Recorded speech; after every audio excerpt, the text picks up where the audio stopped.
अच्छा सुनो, सब्सक्राइब करते वक्त ना घंटी बजा देना, ताकि जब मैं ऑनलाइन आऊं तो तुम्हारे फोन की भी घंटी बजे। कृष्ण ने भी उपदेश ले लिया। उसी दौरान इस रावण के कर्म फूटे, दुर्भाग्य इसका उदय हुआ। इसने सीता जी का अपहरण कर लिया और अपने 9 लखे बाग में रोक दिया। अब जब परमात्मा आए, कबीर जी, वैसे तो मंदोदरी पहले भी दुखी हो गई थी, वह दूसरी औरत को ले आया, ये उससे भी वो बहुत दुखी थी, शुभ थी, लेकिन रावण सुना नहीं था कभी भी। तो मंदोदरी ने अपने गुरुजी से कहा, गुरुदेव, मेरे पति एक किसी औरत को उठा लाए हैं और मेरी समस्या घड़ी बढ़ गई, मुझे बहुत दुख हो रहा है, मेरी आत्मा रोती रहती है, इसका समाधान करो मेरे प्रभु। परमात्मा बोले, बेटी ये ऐसी वैसी औरत नहीं है, ये समझो लक्ष्मी है, और जिसको ये एक जंगल में घूमने वाला व्यक्ति समझता है राम, ये विष्णु अवतार है। और बेटी अपने पति ने कह दे इसको सकुशल वापस दे आवे और अपनी गलती की अक्षमा याचना करे, नहीं तो बेटी इसका कुल नाश होगा। अब मंदोदरी ने रावण को बहुत समझाया कि आप इसको वापस दे दो, और ऐसे ऐसे मेरे गुरुजी बता रहे हैं कि ये भगवान विष्णु का अवतार है, और जिसको तो सीता समझते हो ये लक्ष्मी अवतार है। रावण कहने लगा, तो किसने बकायदी मूर्ख है, वो क्या करेंगे, मेरे दो जंगल में घूमनी है, शिकारी शिकार करते फिर 2 भाई, मेरे पास इतनी सेना है, मेरे इतने पुत्र हैं, मेरे इतने ऐसे ऐसे रिश्तेदार हैं, इतनी सेना है मेरे पास, वो क्या बिगाड़ेंगे, मैं नहीं दूंगा बिल्कुल भी। कहने का भाव है कि जब मंदोदरी ने सारा कुछ कह लिया, रावण नहीं माना। अपने गुरुदेव से प्रार्थना की, गुरुदेव एक बार आप कृपा कर दो, मेरे पति को समझा दो। परमात्मा बोले, बेटी ये राज का नशा ऐसा बुरा होता है, प्राणी अपना नाश करा सकता है, पर ये मान्या ना करता। मंदोदरी ने कहा, गुरुदेव एक बार आप कहो मान जाए तो ये वापस कर दे, मेरा सुहाग उजड़ जाएगा, आप दया करो मेरे मालिक। और यदि ये नहीं मानेगा गुरुदेव, तो मुझे विधवा होने में दुख नहीं होगा, अगर ये ना मानना मर भी जाएगा तो मुझे कोई दुख नहीं होगा, यदि आप एक बार समझा दोगे। मुझे आशा है कि आपकी बात को मानने साधु संतों का आदर करता है। परमात्मा बोले, बेटी ये नकलियां की आदर करे, असली के लिए उल्टा निकम्मा आदमी, कर्महीन इंसान असली संतों से तो द्वेष कराया करे, नकलियां के चरण छूता इंडिया करे। कहने का भाव यह है कि परमात्मा ने अपनी उस बेटी की जो समस्या का समाधान करने के लिए स्वीकृति दे दी कि बेटी जाऊंगा, कभी मौका सा लाके। एक दिन रावण जो है अपनी एक गुप्त मीटिंग कर रहा था,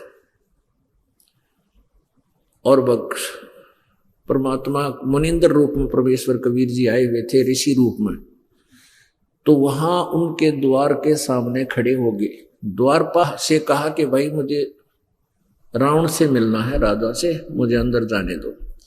द्वारपाल कहने लगे कि इस समय गुप्त मीटिंग चल रही है और अंदर का संदेशा बाहर आ सकता है, बाहर से अंदर नहीं जा सकता कोई व्यक्ति।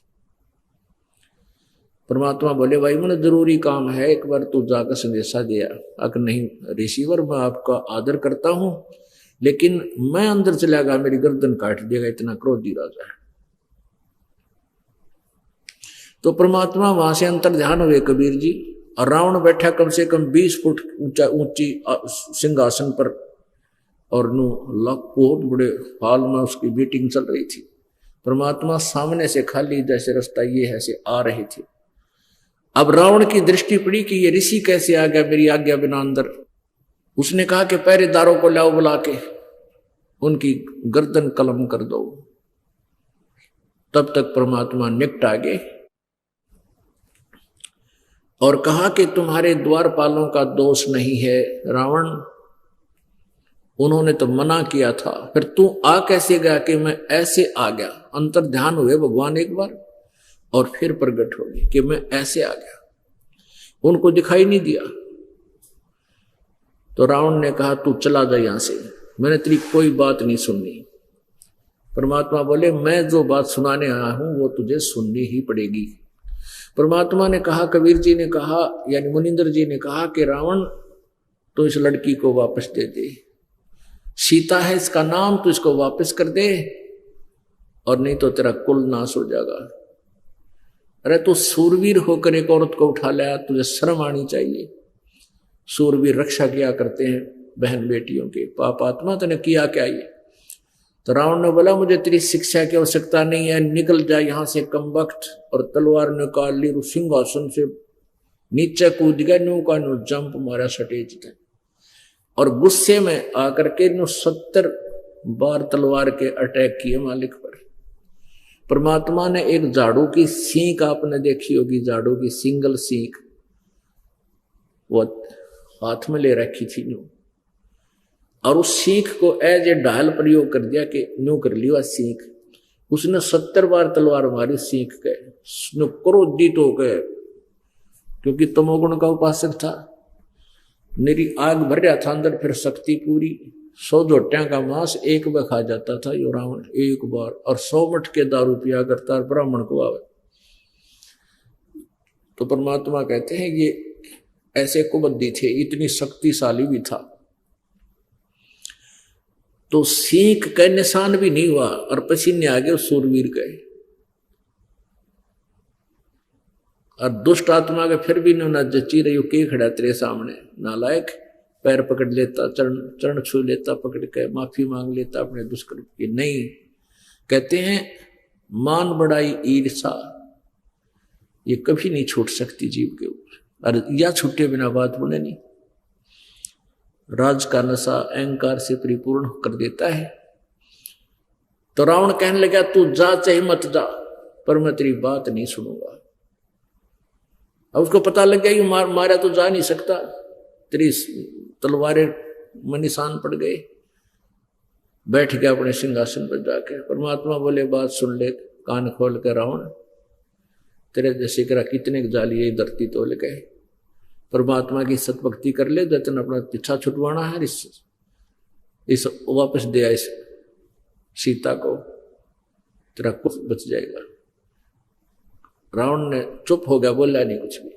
परमात्मा आगे, और उधर विभीषण भी उसी सभा में भी उपस्थित था। तो परमात्मा ने, कबीर जी ने, मुनिंदर जी ने जाके कहा कि बेटी मैंने जो कहना था कह दिया, पर वो नहीं मान सकता, एक नहीं सुनी, मेरे से विवाद कर लिया। मंदोदरी बोली पिताजी ये परमेश्वर अब मुझे संतोष होगा, यू कद्दे मर जाइयो, यू मानो चाहे मत मानो, ठीक हो गया मालिक, आपने मेरी अर्ज सुन ली। श्याम ने भी विभीषण आया तो उसने कहा कि आज तो गुरुजी मार दिए होते भाई ने, और ऐसे चमत्कार करे, एक सीख ले रहे थे गुरुजी और इसने 70 बार किया, इसका पसीने आ गए, छक्के छूट गए इसके, लेकिन मान्या फिर भी नहीं, और टस से मसवा सीख ना हुई इस तरह।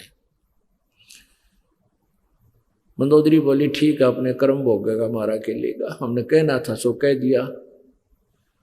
और अपने गुरुजी की वो गुरुदेव की आज्ञा को वो फाइनल समझती थी, और जो कह दी वचन वो फाइनल समझती थी कि जो कह दिया ये होगा ही होगा। अब तो अब मंदोदरी फिर भी, क्योंकि ममता बहुत बुरी होती है, पति पत्नी का नाता एक विशेष होता है, उसने फिर भी कहा कि रावण मान जाए मेरी बात को। तो उस संत ने, आपने कैसे कैसे उनके साथ बदव्यवहार किया, कितनी आपने तलवारें मारी और सीख को निशान भी नहीं हुआ। तो रावण ने भी स्वीकृति दी कि सचमुच ये पहला करिश्मा मेरे साथ है, मैं तो पत्थर न पाड़ दूं तलवार के साथ, और उसकी सीख का निशान नहीं रहा। मंदोदरी ने कहा अब तो बात को मान लो आप। कि नहीं, इसने क्या पता, मेरे गुरुजी को बड़े विद्वान पुरुष हैं, मेरे को सब पता है, ये सिद्ध पुरुष होगा, बाकी मैं नहीं मानू।